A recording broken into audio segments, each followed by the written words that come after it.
আমরা চাই অখণ্ড ভারত হবে, কালিমা লা ইলাহা ইল্লাল্লাহ মুহাম্মাদুর রাসূলুল্লাহ। আপনারা তো মনে করেন যে ভারত আমাদেরকে ঘিরে রাখছে, তাই না?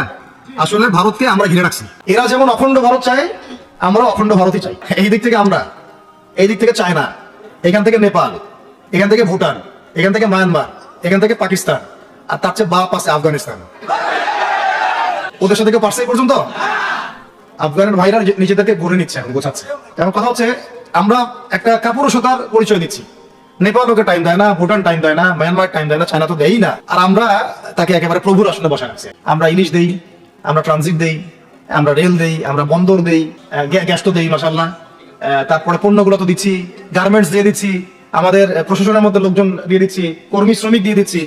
এই জন্যই তো বলি, কেন সে স্ট্যাটাস দেয় যে এই স্বাধীনতা তার স্বাধীনতা। এটাই তো আমরা কারণ।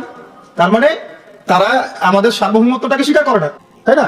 তারা যদি আমাদের স্বাধীনতা সার্বভৌমত্বকে স্বীকার করতোই, তাহলে তো এরকম স্ট্যাটাস দিত না। এখন কথা হচ্ছে, আমরা মাথা নত করার জাতি না। আমাদের নবী মুহাম্মদ সাল্লাল্লাহু আলাইহি ওয়াসাল্লাম মাথা উঁচু করে দাওয়াতি কাজ করছেন। মার খেলেও কখনো তিনি মাথা নিচু করেন না। সাহাবায়ে কেরাম রাদিয়াল্লাহু আনহুম আজমাইন মাথা উঁচু করে দাওয়াতের কাজ করছেন, কারোর সামনে মাথা নত করেন নাই, ইল্লাল্লাহ, আল্লাহ ছাড়া। মার খেয়েছেন, হিজরত করতে হলে হিজরত করেছেন, কখনো মানুষ গালি দিয়েছে, গালি সহ্য করেছেন, কখনো মদিনা চলে যেতে হয়েছে, দেশ ছাড়তে হয়েছে, দেশ ছাড়ছেন। আবার কখনো ইসলামী রাষ্ট্র কায়েম করতে রাষ্ট্র কায়েম করছে। জিহাদ করার দরকার জিহাদও করছে, কেতালের দরকার কেতালও করছে। আস্তে আস্তে মক্কা বিজয় করছে। সিরাত পড়তে হবে, সিরাতের ধারাগুলো আমাদেরকে বুঝতে হবে। এখন আমরা তো তার উত্তরসূরি। প্রথম কথা হচ্ছে, আমরা আমাদের নতজানু মনোভাবটাকে আগে ত্যাগ করতে হবে, এক নাম্বার। আর অতীতের জীবনের যে ভুল ত্রুটিগুলো দ্রুত সংশোধন করতে হবে। এখন আর আমাদের হাতে অনেক লম্বা সময় আছে এমন না বিষয়গুলো। বাংলাদেশে তাবলীগের মেহনত, আমর বিল মারুফ নাহি আনিল মুনকার মেহনত চলবে, মানে তাবলীগের মেহনত, দাওয়াতের মেহনতটা চলবে। যদি কখনো বাংলাদেশে দেখা যায় দেশের শত্রুরা বা দিনের শত্রুরা বা উগ্রবাদীরা এই দেশের স্বাধীনতা সার্বভৌমত্বের উপর আক্রমণ করে, তখন কি আমাদের উপরে জিহাদ ফরজ হবে কিনা? এখন যদি তাই হয়, এখন আপনাদের কি মনে হয় এটার সম্ভাবনা আছে না নাই? এটুকু ইন্টেলেকচুয়াল অবস্থা তো আপনাদের আছে, এটা সম্ভাবনাও হতে পারে আজ হোক কাল হোক। তখন আমার প্রিপারেশনটা কি হবে সেটা আমাকে এখন জানতে হবে। প্রথম প্রিপারেশন হওয়া উচিত, আগের সমস্ত জিন্দগিতে যা করছি নিজেকে আল্লাহর দিকে ফিরাই নিয়ে আসে। তো প্রিয় যুবক ভাইরা, আগে প্রথম কথা হচ্ছে, আগে আপনি আল্লাহর দিকে ফিরান। দ্বিতীয় কথা হচ্ছে, এরপরে আমাদের প্রয়োজন শারীরিক প্রস্তুতি। কোনো অবস্থাতেই আলেম ওলামাদেরকে, দায়ীদেরকে, মুফতিদেরকে, মুহাদ্দিসদেরকে, মাদ্রাসার শিক্ষকদেরকে, খতিবদেরকে ভিতরে ঢুকতে দেওয়া যাবে না। কারণ আপনাদেরকে যদি ভিতরে নিয়ে যাওয়ার স্কোপ পায় তারা নতুন করে আবারও কেউ, তাহলে আর সুস্থ রাখবে না। অতএব একটা সামাজিক প্রতিরোধ গড়ে তুলতে হবে সবসময়। মানে একটা এলাকার মধ্যে একজন আলেম আছেন, সেই আলেমকে এলাকা থেকে নিতে পারবে না, তাকে নেওয়ার আগে 100 জনের উপর গুলি চালাইতে হবে, এমন একটা মুভমেন্ট থাকতে হবে। বান্দরবনে যান, বান্দরবনের পাহাড়ি এলাকায় গিয়ে কোন একটা পাহাড়ি লোককে উঠাই নিয়ে আসেন, দেখি কত বড় সাহস আছে আপনার। আর্মি পর্যন্ত পারে না। পাহাড়িরা ওখানে ঐক্যবদ্ধ হয়ে যায়, ওদের মহিলারা ঝাড়ু নিয়ে সামনে চলে আসে। এই আমাদের বান্দরবনের কথা। ওখানে যে কুকিচিং একটা ফ্রন্ট গঠন করছে সশস্ত্র বিদ্রোহীরা, ওই অংশটুকুকে নিয়ে একটা মাস্টার প্ল্যান আছে ওদের। ওই অংশটুকুতে তারা একটা খ্রিস্টান রাজ্য বা আলাদা একটা পাহাড়িদেরকে নিয়ে একটা রাষ্ট্র প্রতিষ্ঠা করতে চায়। এই উদ্দেশ্যে তারা হাঁটতেছে এবং তারা অস্ট্রেল ভাষায় কথা বলে। ওখানে তারা পতাকা বানাইছে, মানচিত্র বানাইছে। এমনকি লাস্ট টাইম আমরা ওখানে গিয়ে শুনলাম যে মুদ্রাও নাকি বানাচ্ছে। আমাদের রাষ্ট্রে যে কত সমস্যা, জানি না যারা দায়িত্বে আছে তারা কি করতেছে, আসলে কোন দিকটা সামাল দিচ্ছে। অর্থনৈতিক দিকটা দেখবে, না এই পাহাড়ি এলাকার সমস্যাগুলো মেটাবে, নাকি আমাদের মুসলিম উম্মার অভ্যন্তরীণ সমস্যাটা মেটাবে, না শহীদ ভাইদের খবর নিবে, না পঙ্গু ভাইরা যারা পড়ে আছে হাসপাতালে তাদের খবর নিবে? সিনেমা দেখতে বসে গেছে। কোন আক্কেলে সিনেমা দেখেন আপনি? ও সিনেমা দেখার সময় কোথায়? এই যে যতগুলো ভাই শহীদ হয়েছে তাদের পরিবারের খোঁজ খবর নেওয়া লাগবে না? এবং যতগুলো ভাই এখন হাসপাতালে কাতরাচ্ছে তাদের সঙ্গে হাজার হাজার যত মানুষকে গুম করা হয়েছে তাদেরকে মুক্ত করা লাগবে না? আমি জিজ্ঞাসা করেছিলাম যে আমাকে যদি মানে প্রকাশ্য কোর্টে চালান করে দেওয়া হয় এবং জাতির সামনে বলা হয় যে আমাকে গুম করা হয়েছে, এবং এরপর যদি বলা হয় যে আমাকে গুম করার পরে কোনো রকমের নেগেটিভ কিছু পাওয়া যায় নাই, তাই আমরা ছেড়ে দিয়েছি, এই কথাটা কি বলা যাবে কি যাবে না? তারা বলছে যে না, এটা বলা যাবে না, কারণ এই কাজটা তো মানবতা বিরোধী অপরাধ, এটা করলে তো বললে তো সবাই আবার বুঝে ফেলে। তো এই হলো অবস্থা। ওখানে আমরা বুঝেছি যে বাংলাদেশের প্রশাসনের দুইটা ভাগ আছে। একটা ভাগ হচ্ছে মারাত্মক রকমের ইসলাম প্রিয় এবং দেশপ্রেমিক, মাশাআল্লাহ, আমরা তাদেরকে স্যালুট জানাই। কিন্তু আপনারা ভুল জায়গায় শ্রম দিচ্ছেন, আপনারা ভুল জায়গায় মেধা আশ্রম এবং আপনাদের জীবন নষ্ট করতেছেন। আপনাদের থাকা দরকার ছিল ওলামায়ে কেরামদের সাথে, তাহলে আপনাদেরকে টক্কর দিয়ে কেউ সামনে যেতে পারতো না। আপনারা খালিদ বিন ওয়ালিদ হতে পারতেন আমাদের, আপনারা কিন্তু ওমর ইবনে খাত্তাব হতে পারতেন।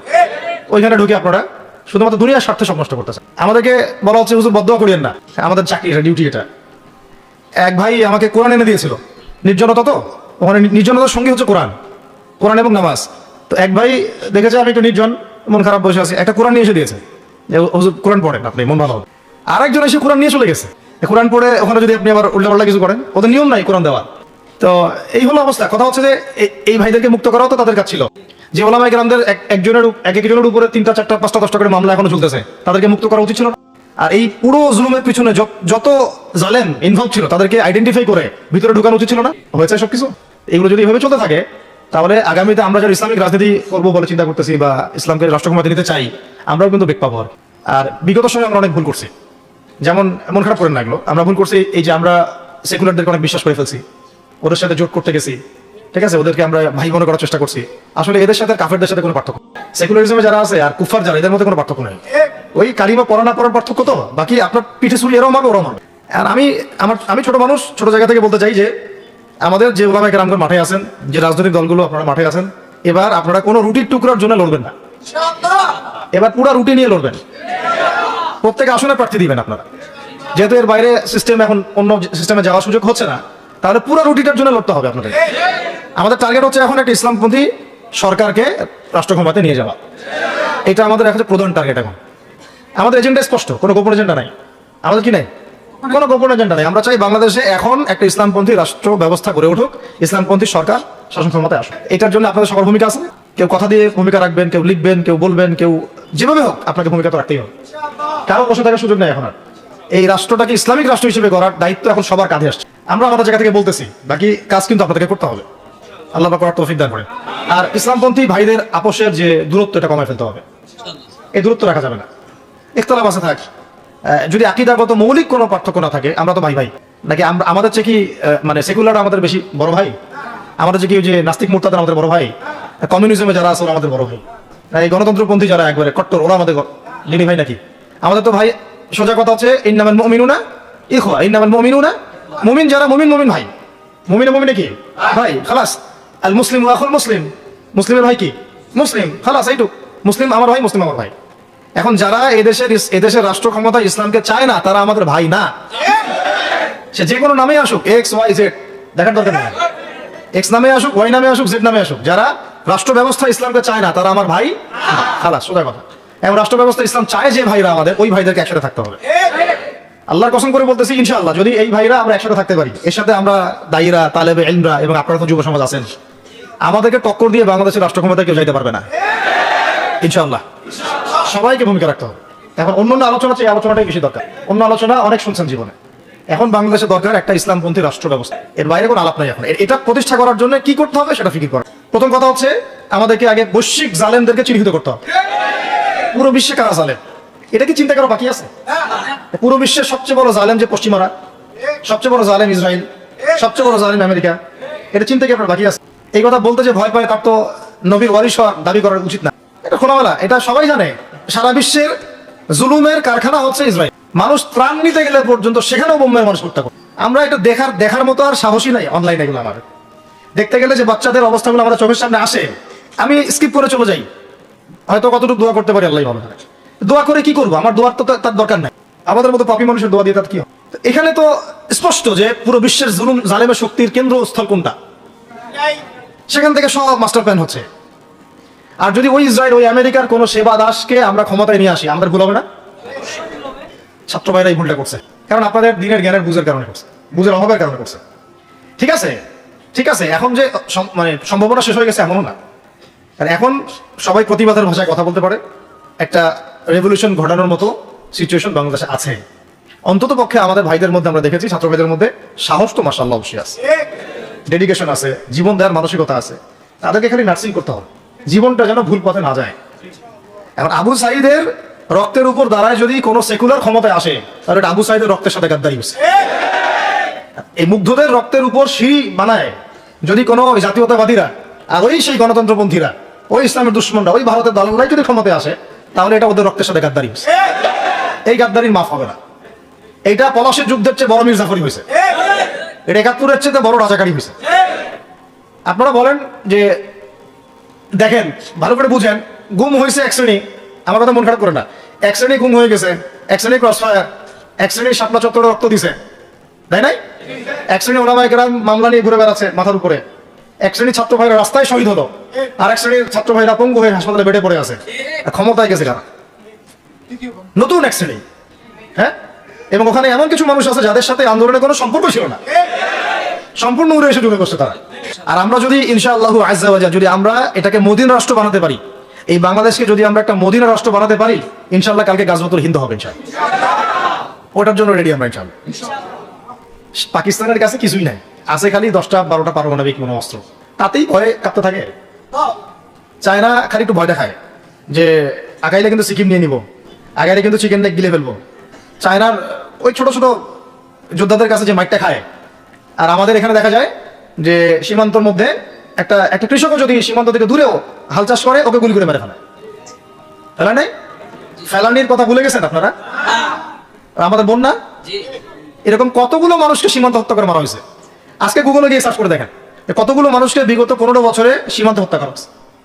তো এখানে আমাদের স্বাধীনতার প্রশ্ন আসে না, এখানে গণতন্ত্রের কথা আসে না, সার্বভৌমত্বের কথা আসে না, না, বরং তারা ক্ষমতার জন্য ওদের কাছে ইমান বিক্রি করে দিয়েছে।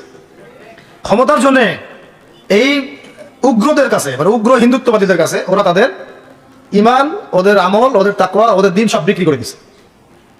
এই জন্য আমি আগে বলেছি একটা লেকচারে যে আমরা যদি বিরিয়ানি খেতে চাই, আপনি যদি বিরিয়ানি খেতে চান, একটা পাত্র নেবেন কিনা? আচ্ছা, পাত্রটা যদি ময়লা থাকে খাবেন? পাত্র অনেক ময়লা আছে, আপনি ওইখানেই বিরিয়ানি ঢালবেন, তাহলে খাওয়া শুরু করবেন।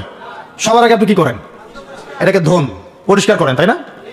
বাংলাদেশকে যদি আপনি ইসলামী রাষ্ট্র হিসেবে করতে চান, আগে এই দেশের মধ্যে যে পয়জন গুলো আছে এগুলোকে দূর করতে হবে, সমস্ত পয়জনকে ধুয়ে সাফ করতে হবে।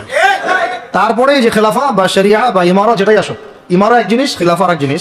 আমি এক কথা বোঝাচ্ছি ইসলামী রাষ্ট্র ব্যবস্থা, এক ইসলামী রাষ্ট্র ব্যবস্থা। যদি ইসলামী রাষ্ট্র ব্যবস্থা তারপরে আসে, জমিন সাফ করার পরে, তখন সেটা সাস্টেইন করবে ইনশাআল্লাহ।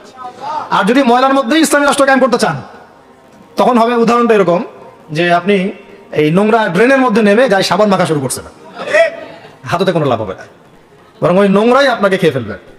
ঠিক আছে, ডেমোক্রেটিক সিস্টেমের মধ্য দিয়ে যদি আমাদের ভাইরা ক্ষমতা যেতে পারে, যাক না, সমস্যা কিছু নাই। এটা কতটুকু জায়েজ না জায়েজ, হালাল হারাম সুন্নাত, এদিকে আমি যাচ্ছি না। এবং এটা নিশ্চিত তারাও জানে এটা সুন্নাত না, তারাও জানে এটা কি না, সুন্নাত পদ্ধতি না। কারণ রাসূলুল্লাহ সাল্লাল্লাহু আলাইহি ওয়াসাল্লাম দাওয়াতের মধ্য দিয়ে এবং সশস্ত্র যুদ্ধের মধ্য দিয়ে মানে মক্কা বিজয় করেছেন। দাওয়াতের মধ্য দিয়ে তিনি মদিনা রাষ্ট্র কায়েম করেছেন। তারপরে মদিনা রাষ্ট্রকে বেস করে আস্তে আস্তে আরো রাষ্ট্রকে এক্সপ্যান্ড করেছেন। বদর, উহুদ, খন্দক, খায়বার এগুলো হয়েছে, আস্তে আস্তে মক্কা বিজয় হয়েছে। মূল ছিল আগে মদিনা রাষ্ট্রটা কায়েম করা। তো আমরা যে কোনো ভাবেই হোক মদিনা রাষ্ট্রটা আমাদের কায়েম করতে হবে আগে, তারপরে ইনশাআল্লাহ তাআলা দেখবেন হ্যাঁ ওই অখণ্ড ভারত আমরাও কায়েম করবো ইনশাআল্লাহ। সংখ্যা দিয়ে কিচ্ছু না, ওদের সংখ্যাকে আমরা ভয় পাই? ওদের সংখ্যাকে ভয় পাওয়ার কিচ্ছু নাই, সংখ্যাকে ভয় পাওয়ার কিচ্ছু নাই। কারণ কোরআন, যে কোরআন আমার সামনে যে কোরআনটা আছে, এটা দেখে একটু খারাপ লাগলো। কোরআনের যে অবস্থা, এটা খুব মনে কষ্ট দিল আর কি। কোরআনটা হবে চকচকা, এটা দেখে বোঝা যাচ্ছে এটা অনেকদিন কেউ পড়েই নাই। আপনাদের বাসা যদি কোরআনের এই হালত হয়, তাহলে আমাদের দ্বারা দিন কায়েম হবে না। আপনার কোরআনের হালত হবে এমন যে কোরআনে এক বিন্দু পরিমাণ কোনো ময়লা নাই, প্রত্যেকদিন আপনার হাতের স্পর্শেই ময়লা দূর হয়, তখন এই কোরআন আপনার পক্ষে কথা বলবেন ইনশাআল্লাহ। তো ভাই কোরআনের কাছে চলে আসেন, আর দেরি করেন না, সময় নাই। আল্লাহ পাক সবাইকে কবুল করেন, আমিন। এই মসজিদগুলোকে কাজে লাগান, এখানে তালিমি বৈঠক চালু করেন প্রত্যেক সপ্তাহে। আমি যদি প্রত্যেক মাসে রংপুর আসি, প্রত্যেক মাসে সময় দেবো ইনশাআল্লাহ। আপনারা এখানে ইমাম ঠিক করেন, খতিব ঠিক করেন এবং ওই যে টিচার ঠিক করেন, করে আপনারা কোরআন শিক্ষার ব্যাচ চালু করেন, কোরআন তাফসীরের ক্লাস চালু করেন, তারপরে তুলনামূলক আরবি ভাষা শিখেন, মানে এগুলো শিখে নেন তাড়াতাড়ি। সময় নাই এগুলো, আমাদের হাতে সময় কম। এগুলো আজকে থেকে 10 বছর আগেই শেখা উচিত ছিল, তাই না? কিন্তু আমাদের এই সেকুলার শিক্ষা ব্যবস্থা আপনার জীবন থেকে 20 বছর কেড়ে নিছে। 20 বছর পড়াশোনা করার পরে আমি চ্যালেঞ্জ করতেছি, এই যে লাখ লাখ টিচারকেও যদি আপনি কোরআন তেলাওয়াত ধরেন, সহি বলতে পারেন না, অথচ তারা জাতির শিক্ষক হয়ে বসে আছে। তো সেকুলার শিক্ষা ব্যবস্থাটা আমাদের জীবন থেকে পুরা ইসলামের হকটাকে নষ্ট করে ফেলছে। আপনার অধিকার ছিল যে আপনি একজন স্কুলের স্টুডেন্ট, আপনি কোরআন পড়তে পারবেন। আপনি একজন কলেজের স্টুডেন্ট, আপনি কোরআনের তাফসীর করতে পারবেন। আপনি একজন ইউনিভার্সিটি পাস করেছেন, আপনি হাদিসও পড়তে পারবেন, এবারও তো দিতে পারবেন, এরাও দিতে পারবেন। এটা আপনার হক ছিল, কিন্তু এই হকটা নষ্ট করছে কারা? এই সেকুলার শিক্ষা ব্যবস্থা নষ্ট করে ফেলছে। এখন তো কিছু করার নাই। তো এটাতে আমাদের দোষ কি? আমাদের দোষ হচ্ছে আমরাই তো তাদেরকে ভোট টোট দিয়ে উপরে উঠেছিলাম। আমাদের বাপরা উঠেছে, আমাদের বাবারা উঠেছে, তার বাবার উঠেছে। তা আমরা তো ওই সময় ইনসাফ করি নাই, ফল আমাদেরকে ভোগ করতে হয়েছে। আপনার এই প্রসঙ্গটা দুটো কথা বলেই ফেলেন, আমি মানে হকাতে হয় না। একটা মুসলিম ঘরের ছেলে, তার অধিকার নাই প্রাইমারি স্কুলে গিয়ে সে কোরআন শিখবে?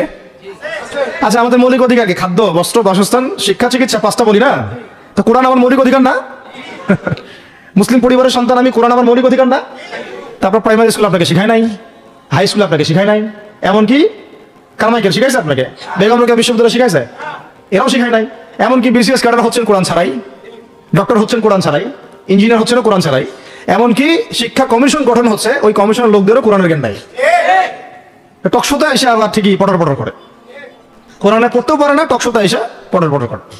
এই তো বিগত 10 বছর তো টকশোর বছর ছিল, খালি টকশো, দেখেন নাই? আলোচনা একটা ন্যারেটিভ তৈরি করা হচ্ছিল, ইসলাম নিয়ে যারাই কথা বলবে এরাই জঙ্গি, এরাই মৌলবাদী, এরাই সন্ত্রাসী। হ্যাঁ, তো কিভাবে মানুষের ব্রেইন ওয়াশ করা হয়েছে। আমি আসলে অবাক হয়ে গেছি এই ঘটনাতে, জুলাইয়ের ঘটনায়, যে যুব সমাজকে ধ্বংস করার জন্য তারা 20 বছর ঠেলে দিছে, ওই যুব সমাজই তাদেরকে পিটাই বের করছে। আল্লাহ পাকের কি পরিকল্পনা! আপনাদেরকে ধ্বংস করার জন্য 20 বছর ধরে তারা সিলেবাস কারিকুলাম করছে। আপনাদেরকে শরৎচন্দ্র পড়াইছে, বঙ্কিমচন্দ্র পড়াইছে, হুমায়ুন আহমেদ পড়াইছে, হুমায়ুন আজাদ পড়াইছে, হ্যাঁ শেক্সপিয়ার পড়াইছে, আর কত কি পড়াইছে। কোরআন পড়তে দেয় নাই, নামাজের স্বাধীনতা দেয় নাই, পর্দার স্বাধীনতা দেয় নাই। আমাদের বোন পর্দা করে পরীক্ষা দিতে গেছে, নিকাব খুলে ফেলা হয়েছে, কি করে নাই। কিন্তু ওই ছাত্র জনতার হাতেই পিটানি খেতে হয়েছে। আল্লাহ পাকের দেখছেন কি একটা মিরাকেল, আল্লাহ পাকের কি মানে কুদরত, কারিশমা। ঠিক কিরকম হয়েছে জানেন? ঘটনাটা হয়েছে এরকম যে ফিরআউনের ঘরেই মূসা আলাইহিস সালামকে আল্লাহ পাক বড় করছে। মাশাআল্লাহ। তো আপনাদেরকে ধ্বংস করার জন্যই কিন্তু এই পলিসিগুলো অ্যাপ্লাই করা হয়েছে। এখন যে আল্লাহ পাকের রহমতে আপনারা বিপদে যান নাই, আলহামদুলিল্লাহ। এখন যেটা আল্লাহ পাক বোঝার তৌফিক দিয়েছেন, দেখেন আপনারা কোরআন শিখতে পারতেন, এখানে পারেন নাই। শিক্ষা কমিশনের মধ্যে কোরআন নাই। শুধু তাই না, দেখেন 360 জন এমপি মন্ত্রীকে আপনি বসায় দেন, 360 জন এমপি মন্ত্রীকে বসায় তাদের সবাইকে শুধু কিচ্ছু না, আমি বলবো খালি সূরা ফাতিহা তিলাওয়াত করতে পারেন। পারলে শুধু মমতাজ পড়তে পারে নাকি? কারণ তার তো বুখারী মুসলিম সিয়াসিত্তা পড়া আছে, হ্যাঁ ওটা পড়া ছিল আর কি, এটা পড়া ছিল। তো হয়তো সে পড়তে পারে না, পারলে তো ভালো, খারাপ কিছু না, ঠিক আছে। তো বাকি কেউ কিন্তু পারে না। আর বেশি দিয়ে না, অল্প না, ঠিক আছে, শেষ করতেছে। তো এখন প্রিয় ভাইরা, কথা অনেক হয়ে গেছে। মূল কথা হচ্ছে যে আমাদেরকে এখন একটা নতুন উদ্দেশ্য নিয়ে, টার্গেট নিয়ে, একটা মিশন নিয়ে আগামীকাল থেকে পথ চলতে হবে ইনশাআল্লাহ। প্রথম গন্তব্যটা কি? আমরা বাংলাদেশকে একটা মদিনা রাষ্ট্র কায়েম করতে চাই।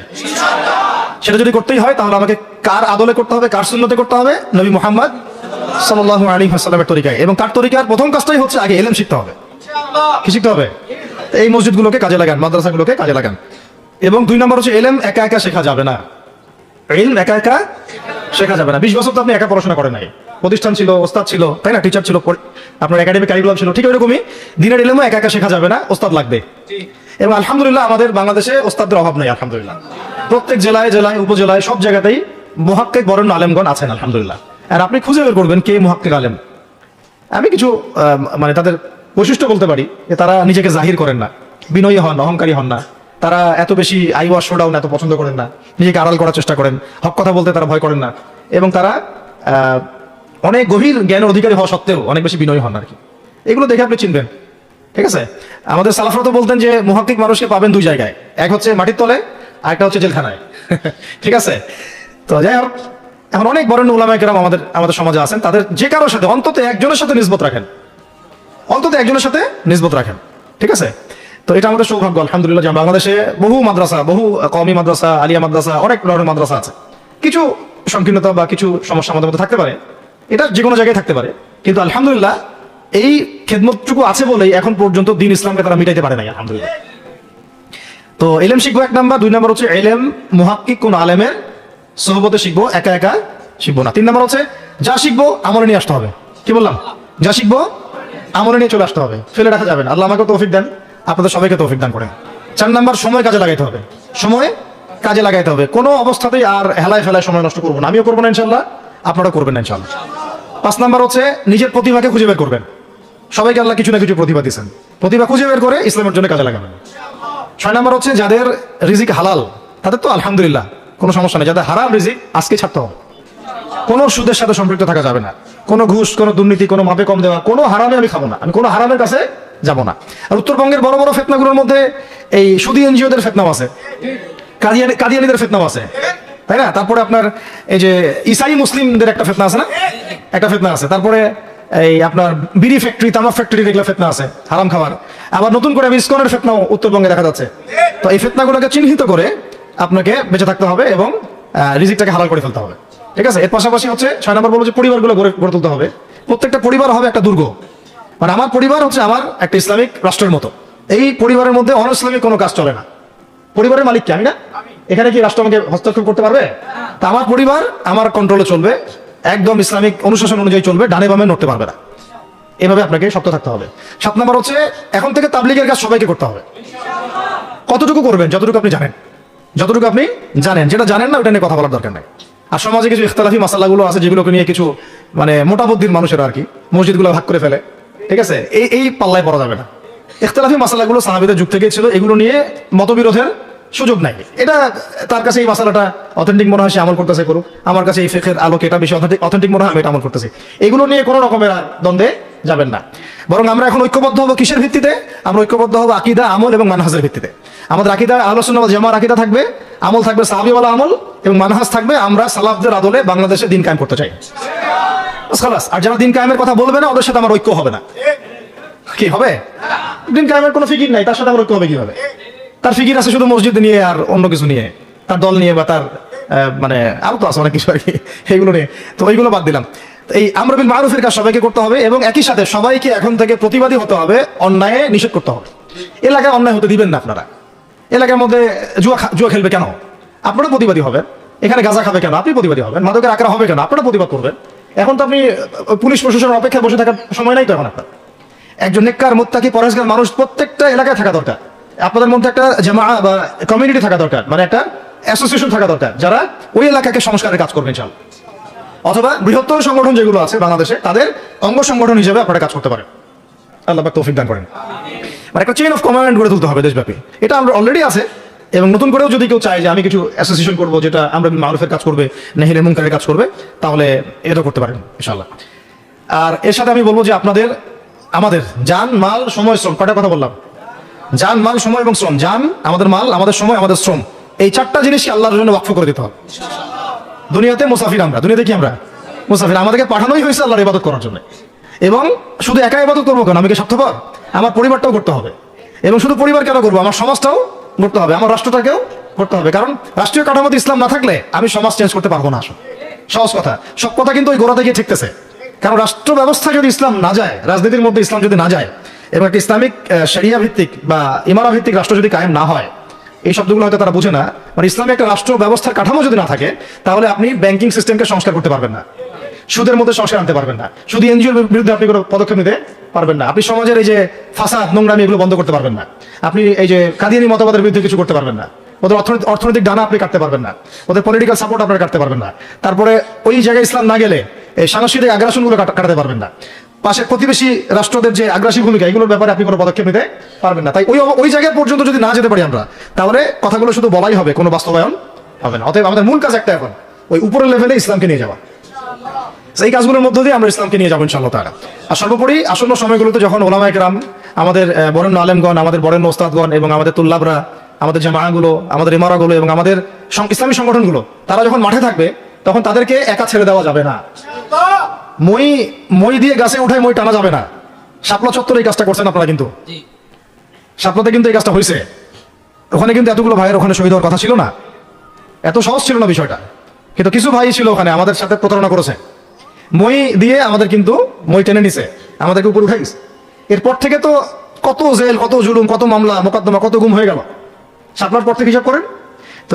এবার এই ভুলগুলো আর করতে যায় না, এই মুনাফিকিগুলো আর কেউ করতে যায় না আল্লাহর ওয়াস্তে। আপনারা ওলামায়ে কেরামদের সাথে থাকেন, হাত শক্ত করেন, মই দিয়ে আবার গাছে উঠায় মই টানে নিয়েন না। আমি বুঝতে পারছি? বুঝতে পারি নাই মনে হয়। অর্থাৎ ওলামায়ে কেরামগণ যখন মাঠে থাকবেন, ইসলামী সংগঠনগুলো যখন মাঠে থাকবে, আপনাদেরকে আমরা পাশে চাই। পাশে পাবো তো ইনশাআল্লাহ। আল্লাহ পাক যেন আমাদের সবার এই আওয়াজকে কবুল করেন। আমি আল্লাহ পাক আমাদেরকে কবুল করেন, আমাকে কবুল করেন, আপনাদের সবাইকে কবুল করেন। আমাদের গন্তব্য একদম স্পষ্ট, হয় খেলাফা না হলে শাহাদা।